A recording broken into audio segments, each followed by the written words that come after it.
Connaissez-vous la légende de la célèbre mais non moins terrifiante Aïcha Kandisha? Tout au long de l'histoire, la prononciation du nom Aïcha Kandisha était synonyme de terreur.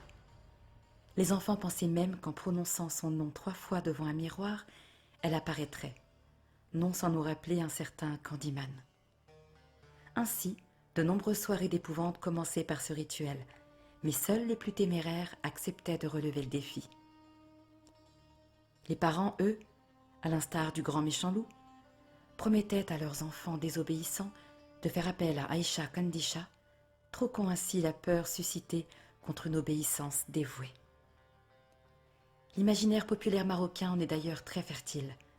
Il regorge de contes et de légendes qui peuplent souvent les veillées familiales. La plus remarquable d'entre elles est sans nul doute celle de la fameuse Aïcha Kandisha.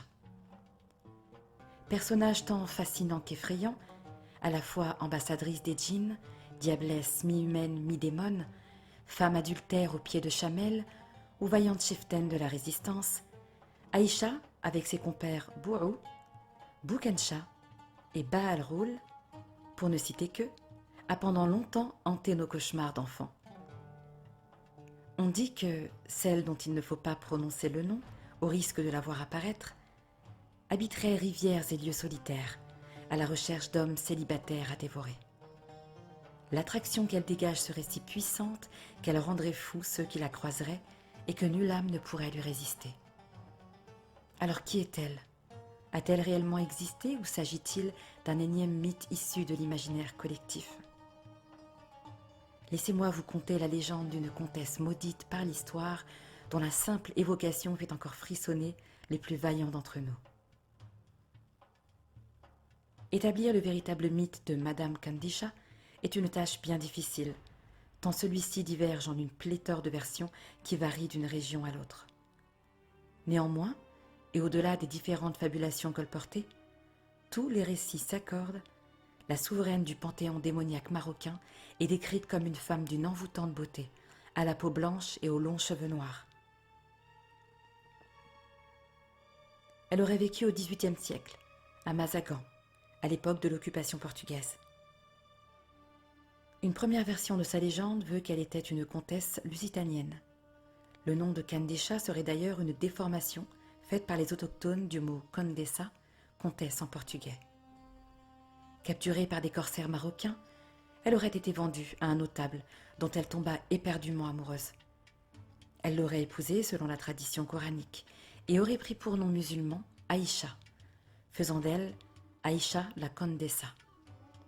Audacieuse qu'elle était, elle se promenait sans voile dans la Médina, vêtue d'une simple robe blanche, forçant l'admiration des hommes et la jalousie des femmes.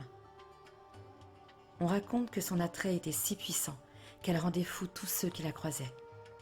D'où sa légende.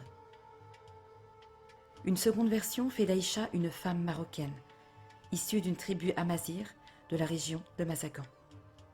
Ayant perdu son mari, tué dans un affrontement avec les Portugais qui occupaient la ville, elle se serait jurée de le venger. Afin de mener à bien sa vendetta, elle se fit passer pour une fille de joie, séduisant les officiers ennemis, et elle les égorgeait. Craignant que sa bravoure et son héroïsme ne servent d'exemple, les Portugais auraient répandu la rumeur qu'Aïcha, qu'ils surnommèrent moqueusement la Condessa, était une femme djinn, un être démoniaque qui apparaissait aux hommes la nuit sous les traits d'une ravissante jeune femme aux pieds de Chamel et que les malheureux qui la croisaient ne revenaient que rarement indemnes de sa rencontre. Une troisième version, enfin, décrit Aïcha comme la cheftaine d'une guérilla résistante. Usant de ses charmes, elle envoûtait les soldats portugais et les attirait la nuit dans une embuscade où les attendaient ses complices pour les exécuter. Pour la punir, l'occupant aurait fait tuer son amant et toute sa famille, entraînant la jeune femme dans une démence qui devint rapidement meurtrière. Le bruit courut que l'héroïne militante se transforma en une vengeresse sanguinaire, errant la nuit dans les bois et s'attaquant à tous les hommes qui croiseraient sa route. La légende dit donc qu'Aïcha Kandisha avait sa propre méthode pour attirer ses victimes, particulièrement des hommes, qu'elle aimait les tuer et qu'elle maîtrisait l'art de la torture sous toutes ses formes. Une fois, Elle aurait obstrué le chemin d'un groupe d'hommes vivant un village. Elle était sur le point de les piéger par sa redoutable tentation, mais ils réussirent à lui échapper en brûlant leur turban devant elle, après avoir remarqué quelque chose qui la distinguait du reste des femmes. Ses pieds de chamelle. Et, ayant entendu parler d'elle, il savait que la seule façon de la surprendre et ainsi avoir une chance de sauver sa vie était de brandir du feu, qui était son seul point faible. La femme a longtemps été assimilée à la tentation. C'est elle qui, aux prémices de l'humanité, aurait fait fléchir Adam en lui faisant désobéir à Dieu dans le jardin d'Éden. Accusée de tous les maux de l'humanité, elle n'a eu de cesse d'alimenter les fantasmes les plus néfastes dans l'inconscient des hommes. L'histoire d'Aïcha Kandisha n'est pas sans rappeler la légende des succubes.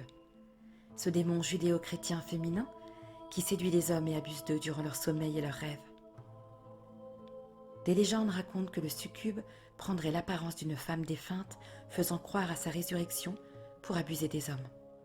Une autre dit que les succubes punissent les hommes pour leur traîtrise en les séduisant, puis en les abandonnant. Associée à la mort, la succube est souvent liée à d'autres créatures comme les vampires, les striges, les ghouls ou les harpies, et les sirènes dans un autre registre.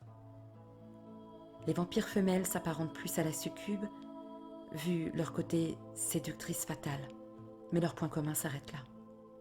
On la retrouve également dans d'autres contrées.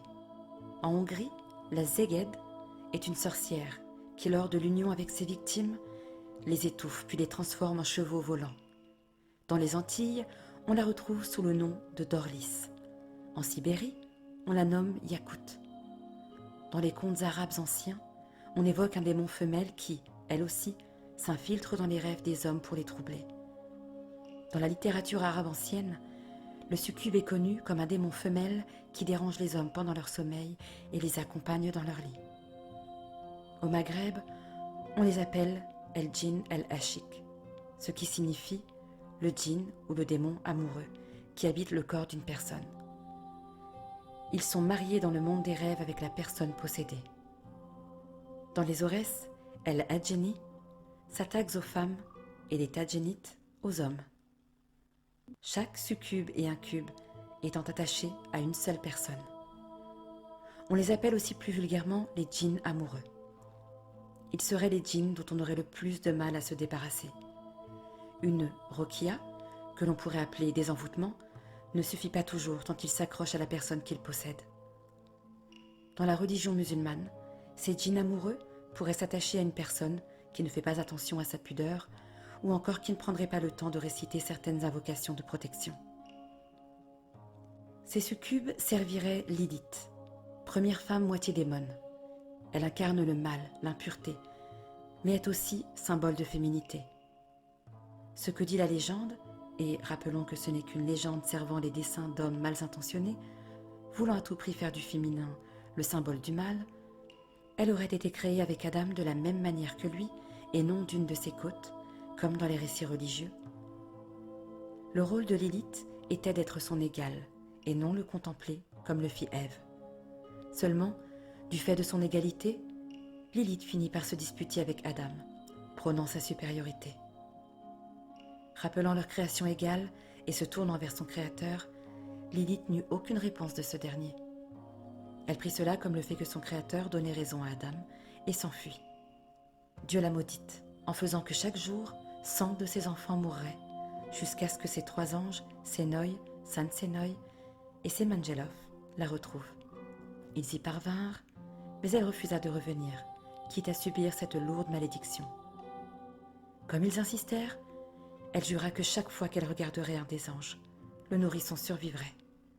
Cependant, elle tuerait les autres. Ainsi, par la suite, on mit au cou des nouveau-nés une amulette avec le nom des 3 anges inscrits dessus. L'histoire de Lilith a une fin. Quand sous les traits d'une esclave, elle rappela à un roi que sans femme, il n'était pas roi. Elle ajouta que s'il était épris d'une esclave, il devait l'épouser, faisant d'elle la reine de la Terre Sainte. Cependant, avec l'arrivée du Messie, elle connut de nouveau la déchéance et étant tuée peu après. C'est ainsi que, bien qu'oubliée dans les récits par la suite, Lily reste un personnage important dans la mythologie. à la fois par son statut de la première ou une des premières femmes, mais aussi par celui de la première démone, devenue la terrible succube séductrice que l'on connaît. On parlera aussi d'Élidith, pour désigner une race de démons à son image. Comme toutes ces légendes, celle d'Aïcha Kandisha perdure au fil des générations et continue d'inspirer nombre d'artistes. Pour beaucoup, Aïcha Kandisha n'est et ne restera qu'un simple conte pour enfants, pour les effrayer notamment. Pour d'autres, peut-être, son histoire est vraie, certains affirmant même l'avoir déjà rencontrée. Et vous, qu'en pensez-vous? Aïcha a-t-elle réellement existé? Pour en avoir le cœur net, vous savez ce qu'il vous reste à faire.